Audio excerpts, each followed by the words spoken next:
Stage 4 మోకాళ్ల అరుగుదలకి నొప్పి లేకుండా కీళ్ల మార్పిడి ఆపరేషన్ చేయబడును.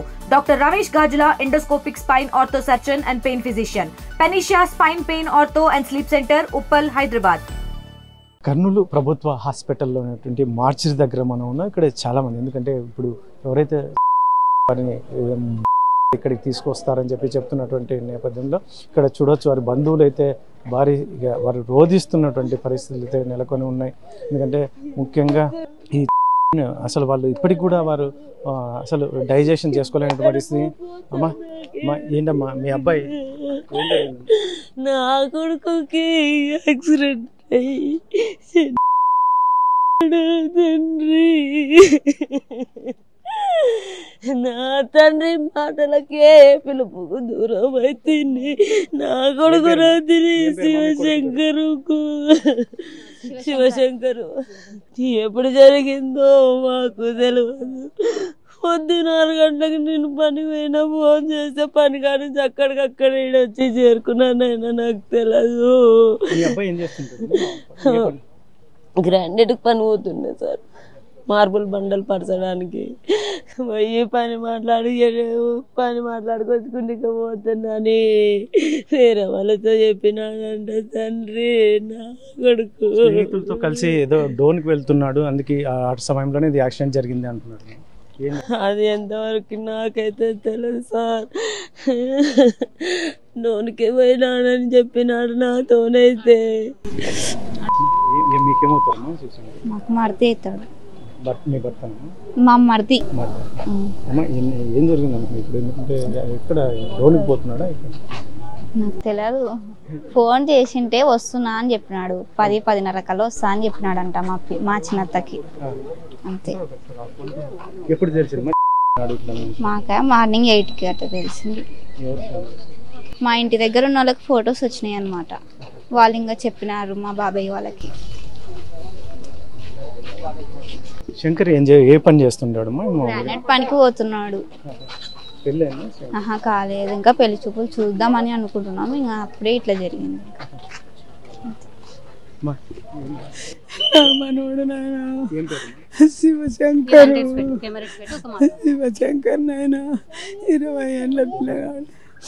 శివశంకర్ నాయన నా తండ్రి నిన్న మా సార్ సర్ది తెచ్చి ఎవరో పానం తీయడరా అంటే ఇంకా పిల్లగాడు సర్ది పెట్టిపోయినాడు. వచ్చాడు అని నేను ఇంకా పట్టించుకోలే. వాళ్ళ పిల్లి వచ్చినాక ఫోన్ చేస్తే అమ్మ 10 గంటలకల్లా వస్తానమ్మా, పని దొరికింది, కొత్త పని, మాట్లాడుకొని వస్తాను పోతున్నాడు.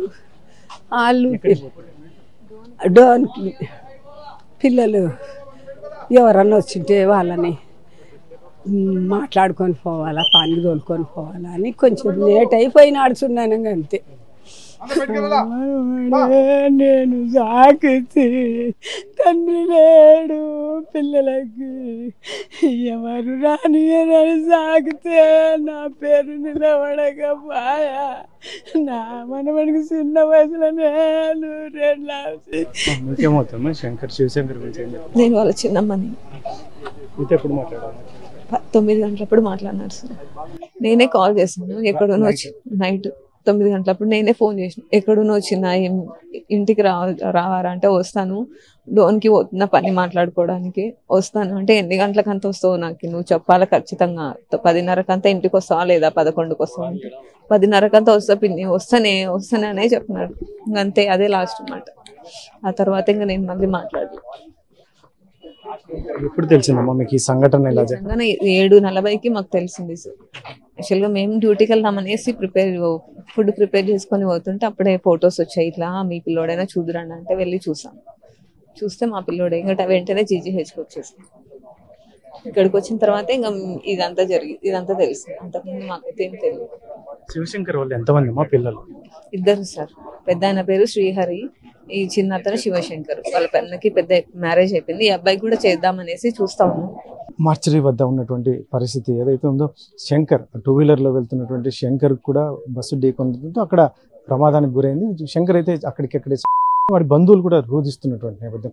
ఏదో డోన్కి వస్తున్నానని చెప్పి వాళ్ళ పిన్ని కూడా ఫోన్ చేసి నేను వస్తున్నానని చెప్పి చెప్పినారని చెప్పి వాళ్ళు చెప్తున్నారు. అయితే మేము ఏదో పెళ్లి సంబంధాలు కూడా చూస్తున్నాం. ఇటువంటి పరిస్థితుల్లో మేము ఈ విషాద వార్త వినాల్సి వచ్చిందని తల్లిదండ్రులు, ఆమె తల్లి కావచ్చు, ఇలాంటి వాళ్ళ పిన్ని చెప్తున్నటువంటి పరిస్థితులు అయితే నెలకొని ఉన్నాయి. అయితే మరోవైపు చాలామంది బంధువులు, ఎందుకంటే వారి బంధువులు కూడా మార్చురికి చేరుకుంటున్న ముఖ్యంగా ఏదైతే ఉందో డిఎన్ఏకి సంబంధించి వారి తల్లి కావచ్చు, లేదంటే సొంత అన్న చెల్లెలు ఇటువంటి వాళ్ళు వస్తే డిఎన్ఏ టెస్టింగ్కి సంబంధించి శాంపుల్స్ కూడా సేకరిస్తున్నారు. ఇటువంటి పరిస్థితుల్లో మనకు ఆర్డీఓ చెప్పినది ఒకటే, ముఖ్యంగా స్పెషల్ ఫ్లైట్లో విజయవాడకు పంపుతున్నారు. ఇక్కడ డిఎన్ఏ శాంపుల్స్ కలెక్ట్ చేసుకున్న తర్వాత అది వచ్చిన తర్వాత మేము ఎవరికైనా కూడా బంధువులకు కావచ్చు మిగతా ప్రాసెస్ ఉంటుందని ఆర్డీఓ చెప్తున్న నేపథ్యంలో ముఖ్యంగా టెక్నికల్ ఇష్యూగా, ఎందుకంటే మెడికల్గా టెక్నికల్ ఇష్యూ సూపరింటెండెంట్ చూస్తున్నారు కాబట్టి ఆయన అయితే ఇంకా కూలంకషంగా చెప్తారు. మొత్తానికైతే మాత్రం ఈ శాంపుల్స్ డిఎన్ఏ శాంపుల్స్ అయితే కలెక్ట్ చేస్తున్నాము అని చెప్పేసి ఆర్డీఓ చెప్పినటువంటి నేపథ్యం. Camera person సుధాకర్తో చెల్లకనేడు,